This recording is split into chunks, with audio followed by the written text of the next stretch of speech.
Meron po akong pin-repair na konti-ring slide sana po. Classroom may batas. Bawal lumabas o bawal lumabas. Pero pag sinabing ETV online channel. In the service of the Filipino online world. Meron po akong pin-repair na konti-ring slide sana po. May pakita muna bago ako magpatuloy. Pwede po, Deputy Speaker Marcoleta.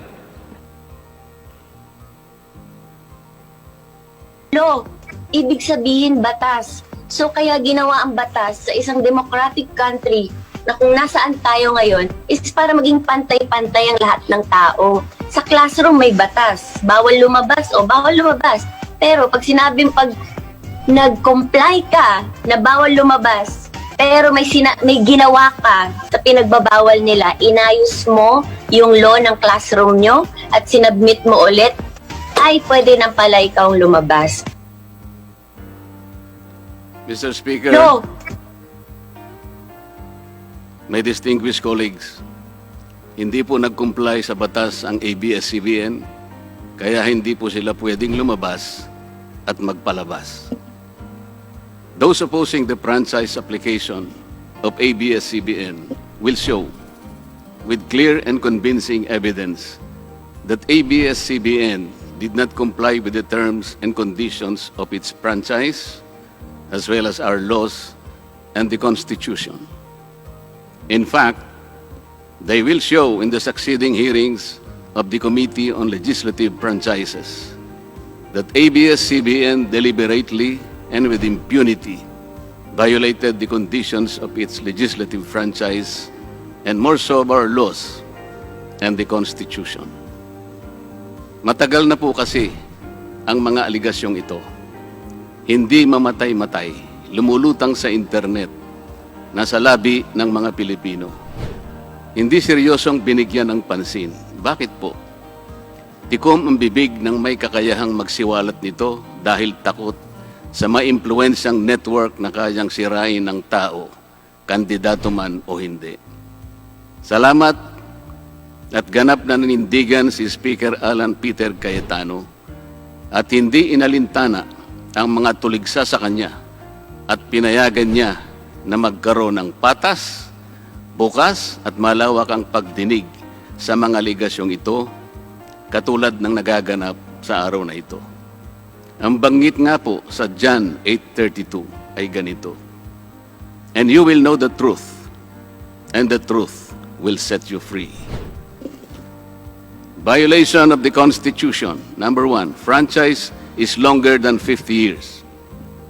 Hindi na po dapat payagan itong pagre-renew ng prangkisa ng ABS-CBN. Dapat na pong isara ang pinto para sa kanila. Bakit po? Because the ABS-CBN has been using the airwaves for more than 50 years.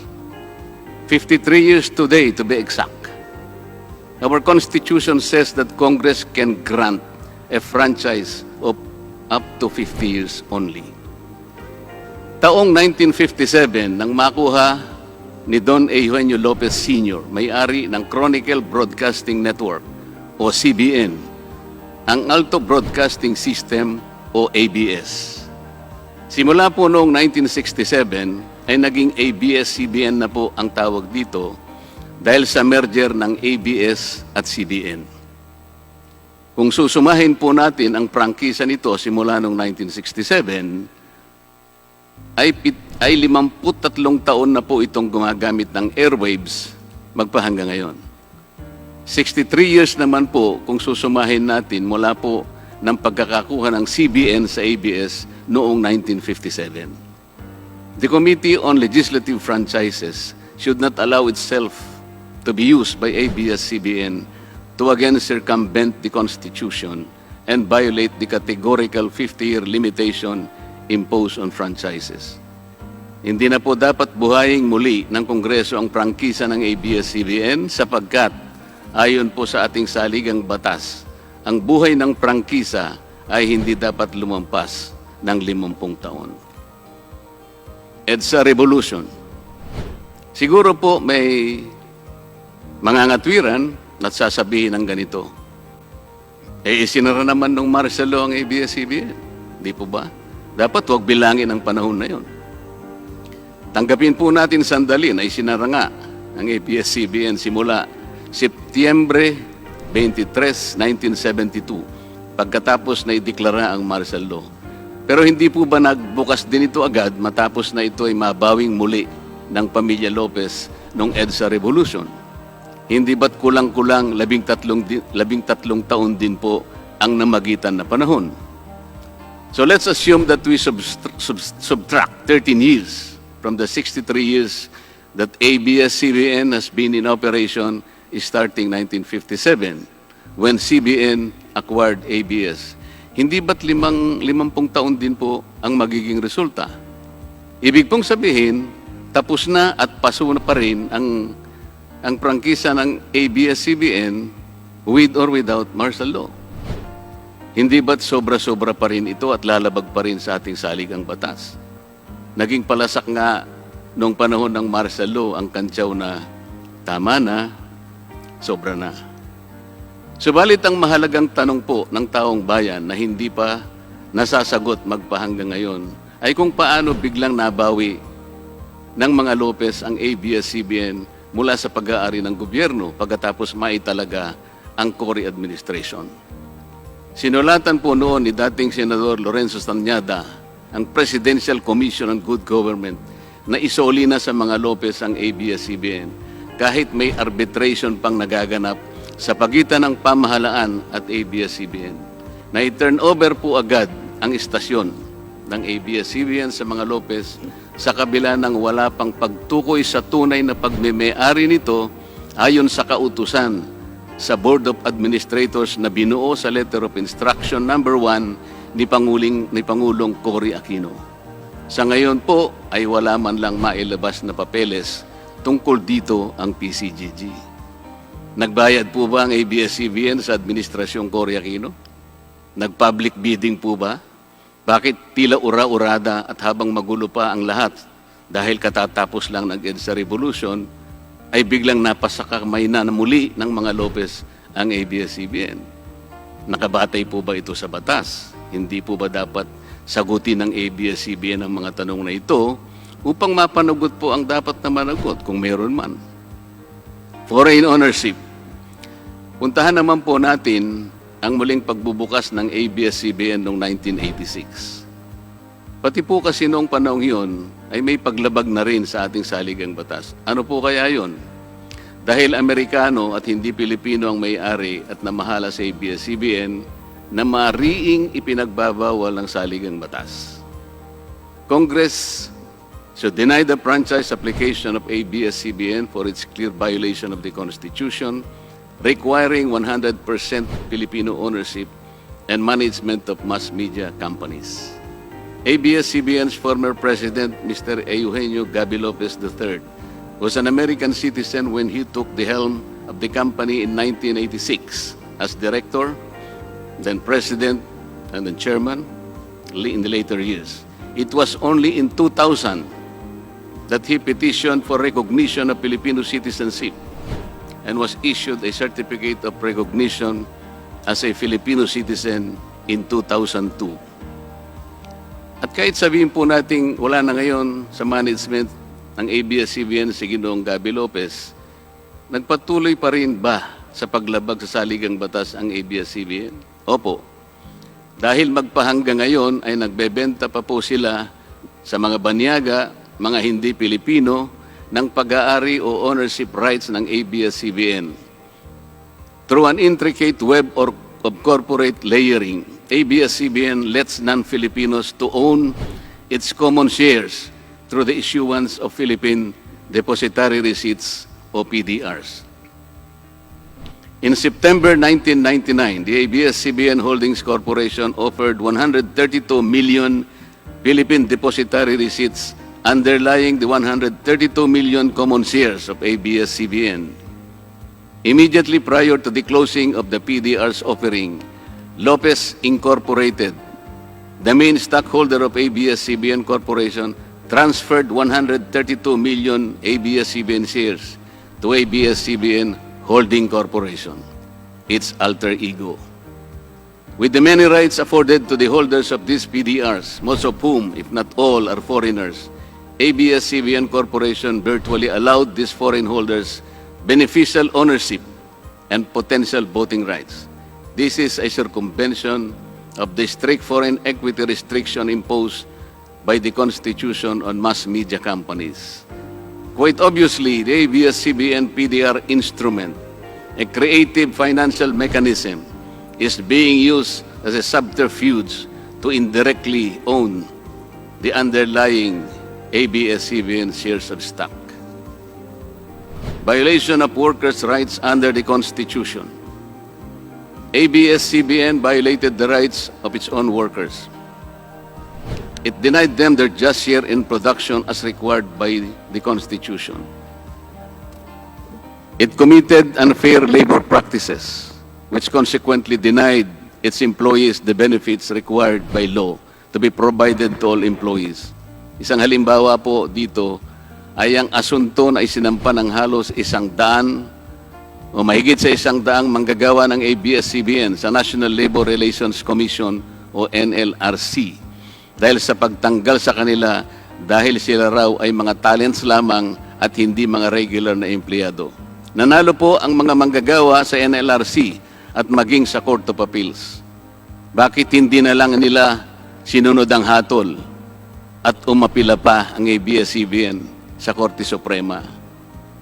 Ito ba yung sinasabi po kanina sa opening salvo na ang pagmamahal sa kanilang kapamilya ay ganun na lamang? Mali naman po yata na sabihin ng ABS-CBN na lampas sa 11,000 ang mga empleyado nito dahil kung ito po ay masusi nating iimbestigahan, may 2,661 at isa lamang. 2,661 ang mga regular na empleyado nito. Ang karamihan po o mahigit na 8,500 na kawani ng ABS-CBN ay tinagurian nilang independent contractors or talents, project workers at contractuals lamang kahit na pang-regular na empleyo ang trabaho nila. Ayon po sa ating labor code, kapag pang-regular ang tungkulin ng isang manggagawa, dapat siyang gawing regular employee. Hindi dapat contractual. Hindi dapat independent contractor, talent o kaya'y project worker lang. Malinaw na labag sa batas ang ginagawa ng ABS-CBN. Sana ay ibalita rin po ito ng TV Patrol upang mabunyag ang libu-libong endo sa kanilang bakuran. ABS-CBN has not regularized its contractual workers and talents despite performing the functions of regular workers. It even forced some of its workers to sign employment contracts containing waiver of the right to regularization. And those who refuse were unceremoniously terminated from work. ABS-CBN has subcontracted most of its production work to subcontractor production companies, despite the fact that production is directly related to its core business. These production entities are paid minimally, whose workers obviously get lesser benefits and take-home pay compared to ABS-CBN's regular employees. And yet, the profit generated by ABS-CBN from its independent production companies appear greater than its expenses, especially those expenses that are even deductible for income tax purposes. Kung kaya't hindi po may kakaila sa publiko na napakarami ng labor cases na hinarap at haharapin pa ng ABS-CBN. Ang masaklap pa po dito ni hindi nagbibigay ng contribution ang ABS-CBN para sa benepisyo ng kanilang mga empleyado. Dahil po sa 2,661 lang ang regular employees nito, ang mga ito lang ang may benepisyo. Ang iba po na mahigit 8,500 na nagtatrabaho sa ABS-CBN ay wala po ni katiting na government-mandated benefits na natatanggap katulad ng SSS, PhilHealth, o kaya Pag-ibig. Kanina po sa opening salvo, narinig po natin na ang kanila pong isinasangkalan ay yung kanila pong mga kawani, mga manggagawa. Ang kongreso pong ito ay nakikidalamhati. Nalulungkot din po. Bakit naman po hindi? Kung pwede po nating ipaghalimbawa, sandali lamang po, ang ABS-CBN sa isang jeepney driver. Alam po niya na wala siyang prangkisa. Nagsakay po siya ng napakaraming pasahero. Yung mga pasahero naman po, bago sumakay doon, hindi naman niya tatanungin sa driver, driver, mamang chopper, kayo po ba ay may prangkisa? Yung rota po ba ninyo, pinapayagan yan? Wala pong nagtatanong na gano'n kasi mabilisan eh. Pare-pareho pong nagmamadali. Anong pong masita siya ng LTFRB? Gagamitin po ba nung driver na yon o nung taxi driver na yon o yung bus operator na yon? Kawawa naman po yung pasahero namin kung patitigilin mo ngayon. Meron pong pupunta sa ospital, meron pong pupunta sa trabaho, meron pong pupunta sa eskwela. Napakarami pong gawain itong mga taong ito. Ito po ba ang ibibigay po ninyong halimbawa? Hindi po ba dapat kayo muna ang kauna-unahan na nag-isip ng kapakanan nila? Ilagay ninyo sa magandang kalagayan ang pagpapatupad ng prangkisa ninyo at wala pong malalagay sa alanganin. Huwag po ninyong isasangkalan ngayon ang inyong mga manggagawa at kani-kanilang pamilya. Hindi po ganun. Sasagutin po ninyong aligasyon na ito, hindi po sa pamamagitan ng emotional appeal. If this indeed the true house of the people, the Committee on Legislative Franchises must side with the poor workers of ABS-CBN in denying its franchise, justice to them will be finally served, although ironically, this will also entail some sacrifice on their part. Political bias. ABS-CBN has been biased and partisan in favor of particular candidates and against certain candidates during the 2010 and 2016 presidential elections, contrary to the terms of its franchise and in violation of the Omnibus Election Code. Hindi naman po lingid sa kalaman ng marami, kung hindi man lahat, kung paano naging pro-Noynoy Aquino ang ABS-CBN noong 2010 at pro-Grace po at Leni Robredo naman noong 2016. It is also a matter of record that ABS-CBN failed to air some of President Duterte's political advertisements during the 2016 campaign period, despite receiving the payment for said political ads. Ang masakit po dito, kung hindi pa sila pinigilan ng korte sa pamamagitan ng isang TRO, ay nakahanda na palang ipalabas ng ABS-CBN sa bisperas mismo ng pagtatapos ng campaign period ng 2016 presidential elections. Ang mga anti-Duterte advertisements na binayaran ng isang dating senador, sinadya ang timing para hindi bigyan ng pagkakataong makasagot pa si Mayor Duterte na noon ay kandidato bilang presidente. Mabuti na lamang at napahinuhod ng ang korte ng petisyon ni Speaker Alan Peter Cayetano na noon po ay Vice Presidential Candidate ni Pangulong Duterte at dagliang nag-issue ng TRO ang korte sa ABS-CBN. It is now a public knowledge that President Rodrigo Duterte and Speaker Alan Peter Cayetano expressed their disappointments over ABS-CBN's unfair reportings and meddling in previous elections. For those opposing the franchise application, hindi na po dapat payagan ng ABS-CBN na muling pakialaman ang politika sa ating bansa. Panahon na para ang taong bayan ang pumili ng mga namumuno na gusto nila at hindi ang napipisil ng ABS-CBN. Paalala lang po sa ABS-CBN, you are a broadcasting company, not a political kingmaker. Either you play ball or you play fair. Multiple channels in one franchise. Mga kababayan, inabuso po ng ABS-CBN ang kanilang prangkisa. Sa hindi nila may paliwanag na dahilan o maaari namang sinadya na gamitin ang kanyang prangkisa para sa isang channel lamang, pero gumamit pa ng ibang prangkisa ng telekomunikasyon na hindi naman pang broadcast upang mas kumita at makapagbenta sa pamamagitan ng maraming channels.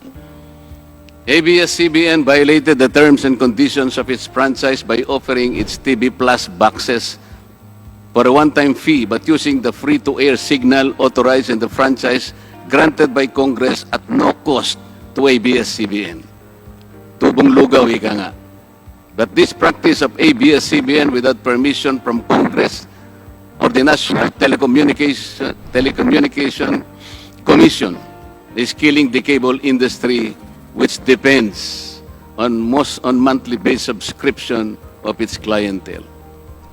At bukod po sa pagbebenta ng TV Plus box sa publiko, sa Kapamilya Box Office Channel na nakapaloob dito, ay nagawa pang maningil ang ABS-CBN sa bawat pelikulang gustong mapanood ng publiko sa KBO Channel. Ibinenta na nga ang TV Plus box, ibinenta pa rin ang mga palabas na pwedeng mapanood sa TV Plus box. Dobleng tubong lugaw na po ito. Hindi po saklaw ang mga ito sa prangkisa na ipinagkaloob ng Kongreso sa ABS-CBN.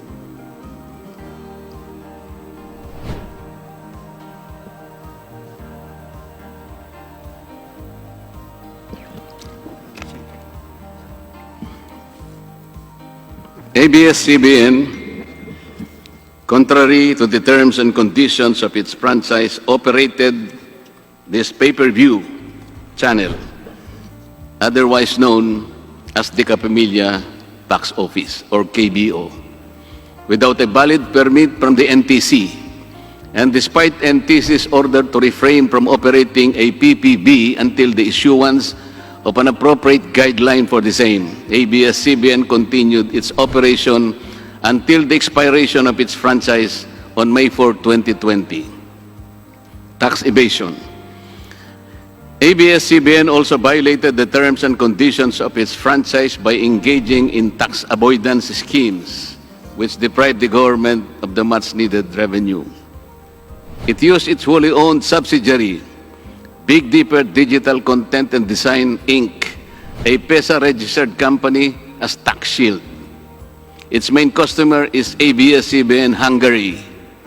And because of this unconscionable tax avoidance scheme, ABS-CBN alleged effective tax rate in 2018 was at negative 5%.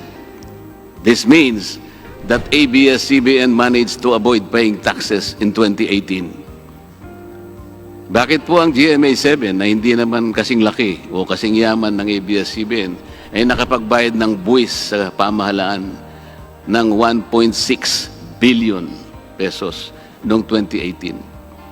Samantalang ang malaalamat na ABS-CBN ay walang binayarang buwis. Bakit naman nakalibre ang ABS-CBN noong 2018 sa negative income tax nila na 84 million? Ibig sabihin po nito ay may tax credit pa ang ABS-CBN at ang gobyerno pa ang lumalabas na may utang dito. Wala pong pagkakaiba ito, mga kababayan, sa isang taong nangutang sa tindahan, binigyan pa ito ng sukli.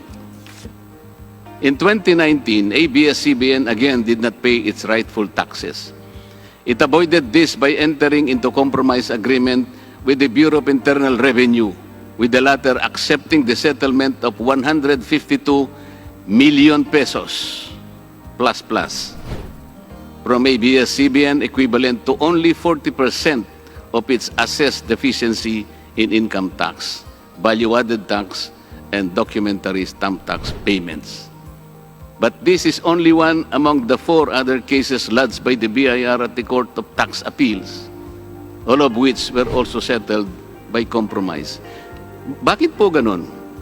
Hindi po ba nandun sa prangkisa ng ABS-CBN na babayaran nila lahat ang rightful taxes?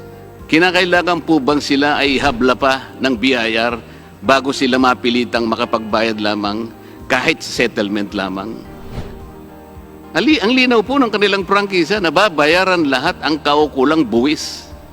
Bakit kailangan pong sila ihabla at idemanda pa ng BIR para lamang sila ay makapagbayad?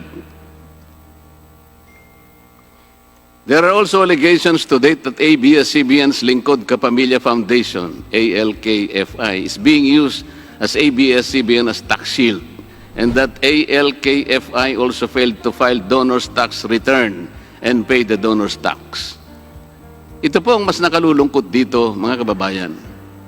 Kapag politiko o government official ang nagkawang gawa epal ang tawag dito ng ABS-CBN. Kahit mula pa sa sariling bulsa ng politiko, ang pinanggalingan ito. Pero kapag ito ay galing sa lingkod kapamilya, puro pangalan ng ABS-CBN ang kanilang pinangangalandakan, katulad po ng nakita natin ngayon. Alam naman natin na galing naman sa lahat, sa mga donors ang pondo na ginamit nila. Meron po kayang nanggaling sa yaman ng ABS-CBN. Di baling ang pantulong ng ABS-CBN ay galing sa donasyon ng ibang tao. Di baling ang perang pantulong ay mula sa tax avoidance ng kumpanya. Ang mahalaga ay mapalabas nila sa pamamagitan ng sa mamamayan, katulad po ng nakita natin ngayon na napakabuti at napakabait ng ABS-CBN. Kami po ay naniniwala na unti-unti na pong nabubuksan ang katotohanan sa ating mga mamamayan.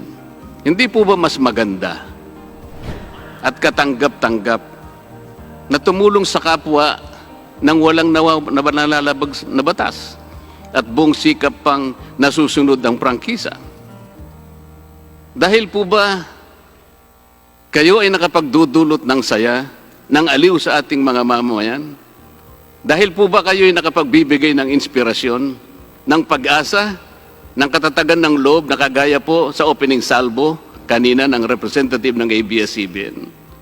Hindi na po ba natin susundin o tutuparin, isasaalang-alang ang ating mga batas, ang ating saligang batas, o kaya ang prangkisa ninyo? Makakapagpasaya naman po tayo. Makakapag-inspire po tayo nang hindi po tayo lumalabag sa batas. The House of Representatives should endeavor not to grant the franchise application of ABS-CBN because it has deliberately floated the Constitution and other related laws. Even the terms and conditions of its previous franchise to suit its own business and political interest, but to the prejudice of the greater good. The grant of a legislative franchise is merely a privilege and not a matter of right. Congress has the exclusive constitutional authority to award, alter, or revoke this privilege when the common good so requires, as in this particular case of ABS-CBN. We believe that it is but right for the House of Representatives to deny this time the franchise of ABS-CBN for flagrantly violating the Constitution and related laws, even its own franchise, making it unworthy of the grant of this special privilege by the state. Like and subscribe. Watch the previous video. Thank you for watching.